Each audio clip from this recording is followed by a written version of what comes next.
Brought to you by TechnoSpark 20 series smartphones.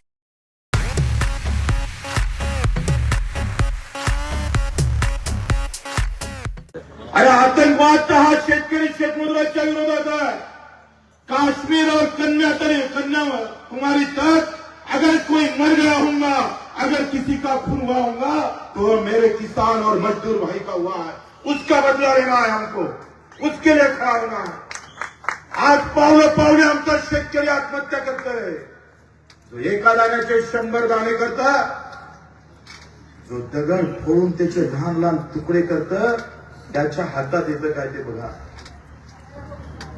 एकट्या मोठ्या दगडाचे तुकडे तुकडे करायचे, पाहिजे तशा आकाराचे आम्ही पाहिजे तुकडे तुमच्या बिल्डिंगसाठी, तुमच्या रस्त्यासाठी वापरायचे. त्याला 300 रुपयाच्या वरती रोज भेटत नाही. आणि त्याचं मेजरमेंट करणाऱ्या इंजिनियरले मात्र 1500 रुपये होत आहे. कोण आवाज उठत नाही. एक आमचा मर्द मावळा आहे, राजूजी शेट्टी. आम्ही सांगतोय आवाज अधिक मजबूत करायचा असेल जाती धर्माच्या बाजूला जाऊन ही लढाई मजबूत करण्याची गरज आहे. आम्ही लोकसभेच्या निवडणुकीत, विधानसभेच्या निवडणुकीत आमचा आवाज पाहिजे. शेतकऱ्याचा आवाज म्हणून कोण जाणार आहे? हे तर सगळे पक्षाचे गुलाम आहे. कारण यांची तिकीट दिल्लीहून पक्की होते, हमारी तिकीट गांव से पक्की है. हमारे दिल्लीला आणि मुंबईला मुद्रा मारायला जायची गरज नाही आहे. आणि मग त्यासाठी आम्ही पाहतो हे सगळे आम्ही पट्टू असेल, हे सगळे पक्षाचे गुलाम आहे. 80 कोटी लोकांना मोदीजी म्हणते आम्ही धान्य देतोय फुकट. 2 रुपये काय म्हणते, 2 किलो गहू, 4 किलो तांदूळ. करप्शन किती आहे माहित आहे? तर एका किलो मागे 70 रुपयाचा खर्च आहे. आणि तिथल्या मंत्र्यांनी आमच्या अधिकाऱ्याला पैसे जातात 150 कोटी रुपये महिना.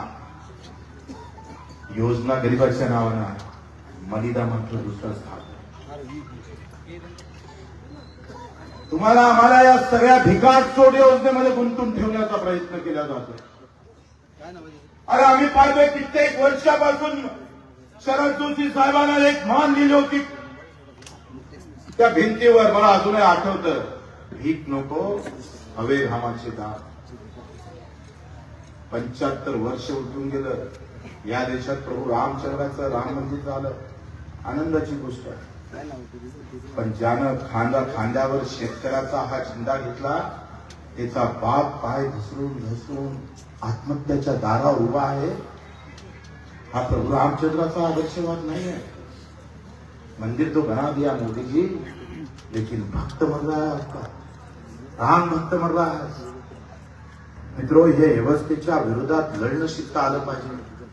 तुम्ही आम्ही लढताना राजू शेट्टीजींना काय तकलीफ होतं, काय अडचणी होतं, कशा पद्धतीनं गुन्हे दाखल होतोय, कसे कष्ट करावं लागतं. लहान सहान कार्यकर्ता गाव खेळातून येत असताना चुलीवर आम्ही पाहतोय, पेटत्या चुलीवर पाणी टाकून तो तुमच्या सोबत फिरत असतं. अख्खं आयुष्य या चळवळीसाठी बर्बाद करत असतं. 5 वर्ष आम्ही लढत असतोय. आणि निवडणूक आली तर जाती धर्माचे झेंडे दाखवणाऱ्यांना हा शेतकऱ्याचा हिसका दाखवण्याची गरज तुम्हाला आहे. ही लढाई आम्ही पाहतोय आंदोलनातून जिंकल्या जातं असं नाही आहे. एक मत हा आंदोलनाला भारी आहे. एक मत जर आम्ही हुशारीनं मारलं, ते शेतकऱ्याच्या प्रश्नावर जर मारलं तर मित्र याचं सोनं झाल्याशिवाय राहत नाही. पण नेमक्या 5 वर्षाच्या लढाईत लढणारा मैदानावर कार्यकर्ता दिसतं. तो जातीपाती धर्माचा विचार घेऊन लढत नसतं. पण निवडणूक आली का तुमच्या आमच्या डोक्यात चाट टाकण्याचा प्रयत्न करतो. आम्हाला याच्या खऱ्या अर्थाने याच्या सगळ्या विरोधात काम करायचं आहे. परवा राहुलजी गांधी म्हणत होते की 1 लाख दूंगा महिला होतो, 1 लाख दूंगा युवा होतो. 45 लाख कोटीचं बजेट आहे केंद्राचं आणि 30 कोटी आहे महिला आणि युवक. 30 लाख कोटी दिल्यानंतर हाती काय देणार आहे? हिशोब कसा आहे तुमच्या 1 लाखाचा? सगळं जुगाड आहे. मागं 15 लाख देणार होते मोदीजी, अजून शिकले मी, कोणाच्या घरी आहे मला माहिती नाही. तर तुम्हाला आम्हाला वेगवेगळ्या प्रकारचे आमिष दाखवण्याचा प्रयत्न होतोय. 6,000 रुपये किसान सन्मान निधी, तो 19 मध्ये 66,000 कोटी होता, आता 6,000 कोटी कमी केला. आपण जर केंद्राचं एकंदरीत ग्रामीण भागातलं बजेट पाहिलं तर 15% पशुधनचा बजेट कमी केलं. तुम्ही हे सगळे आकडेवारी जर पाहिली भाऊ, तर मला वाटतं तुम्ही मत नाही लाता मारणार त्यांना, मत मारायची गरजच पडणार. 45 लाख कोटीमध्ये शेतकऱ्यासाठी पैसे किती ठेवले सांगा भाजपवाल्यांना, किती ठेवले पैसे तुम्ही? अरे लुटाचा करोडानं घ्यायचा हजारानं, आम्हाला एवढे मूर्ख समजतात तुम्ही? त्याच्या विरोधात आवाज उठवायचो नाही आम्हाला. एक तर शेतकऱ्यासाठी लढणारे माणसंच सापडत नाही, आणि असे उभे राहिलेले राजगुरू शेट्टीसारखे माणसं जर उद्या आम्ही जातीपाती धर्माच्या नावानं खलास करत असत तर लढणार कोण तुमच्यासाठी? त्यांना तर त्याच अपेक्षा आहे, सगळ्यांना त्यांना त्याच अपेक्षा आहे. आणि मग जातीपाती धर्माच्या, मला तर इकडे याच्या अगोदर राजाभाऊ भरपूर फोन आला, पण आम्ही सांगितलं आमच्यावर दबाव फक्त शेतकऱ्याचा पडू शकतो, नेत्याचा नाही पडू शकतो. कोणी अजून पैदा झाला नाही तर तो आमच्यावर दबाव आणला. आम्ही शेतकरी म्हणून जगाल, शेतकरी म्हणून मरत शेवटच्या क्षणापर्यंत. आणि मग ह्याच घेऊन आम्हाला समोर जावं लागणार. मित्र, आपण जर एकंदरीत बजेट आणि बजेटमधले स्थान आता हे सगळं जर पाहिलं तर निवडणूक सुरू आहे आणि 1,500 रुपये तुरीचे भाव कमी झाले. निवडणूक सुरू आहे, सोयाबीनचे भाव 850 रुपयांनी कमी झाले. निवडणूक चालू आहे, कापसाचे भाव कमी झाले. ऊसाचे पैसे 6 महिन्यानं उधारीत देतो म्हणतोय, मतही उधारीत मागू ना. तुम्ही जर 6 महिने पैसे ठेवताय तर आताच मत जिल्हा परिषदले दिली तुम्हाला, आता खासदार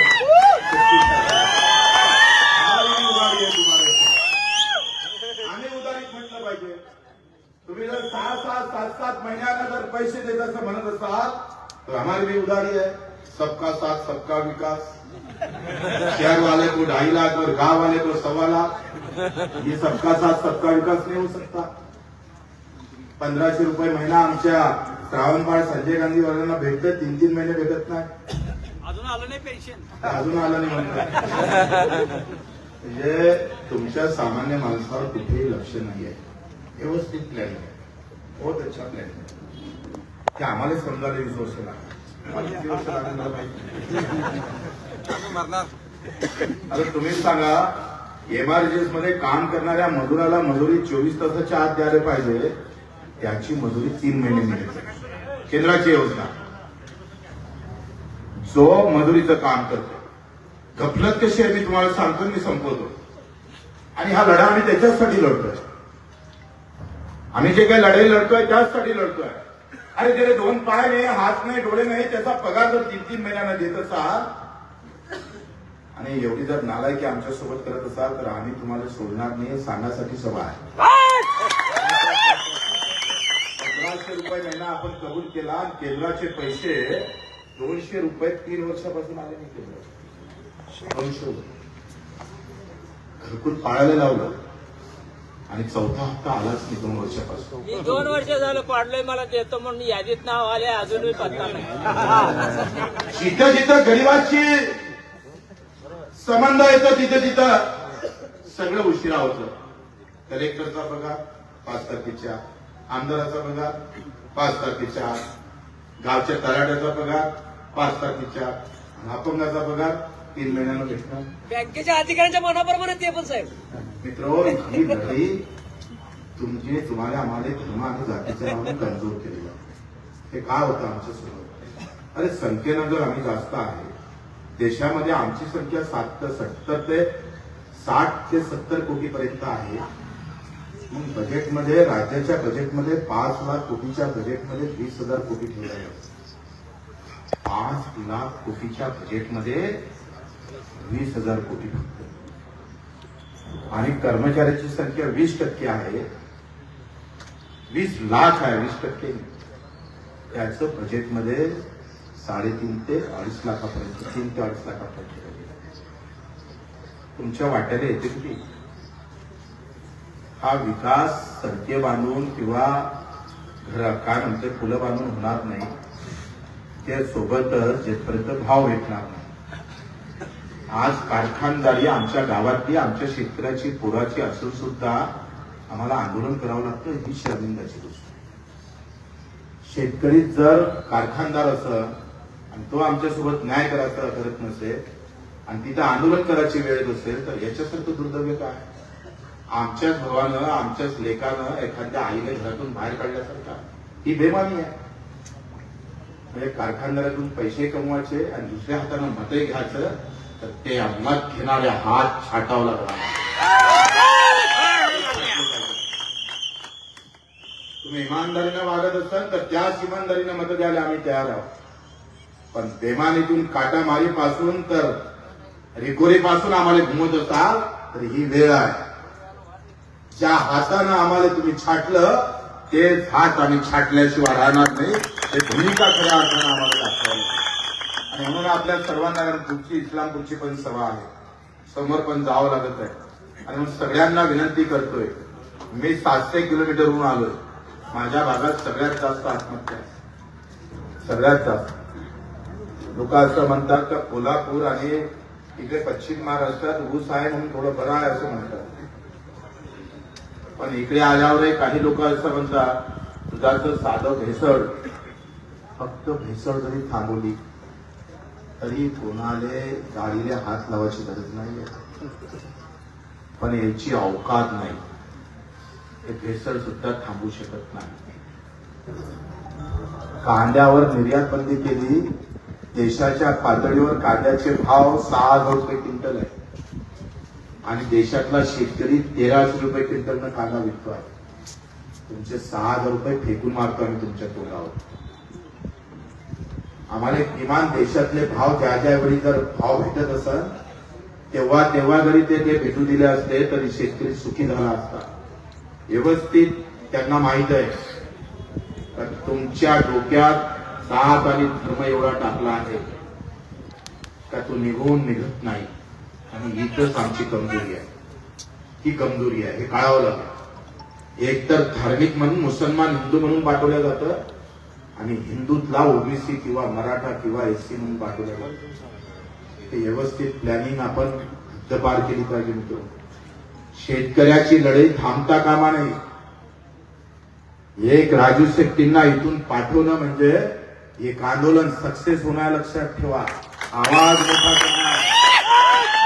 येत्या काळामध्ये हे आंदोलन अधिक जर मजबूत करायचं असेल त्या विधानसभेमध्ये सुद्धा निवड शेतकऱ्यावर बोलणारे लोक पाठवायचे असेल तर मित्र तुमच्या एका मताची किंमत लाख मोलाची आहे.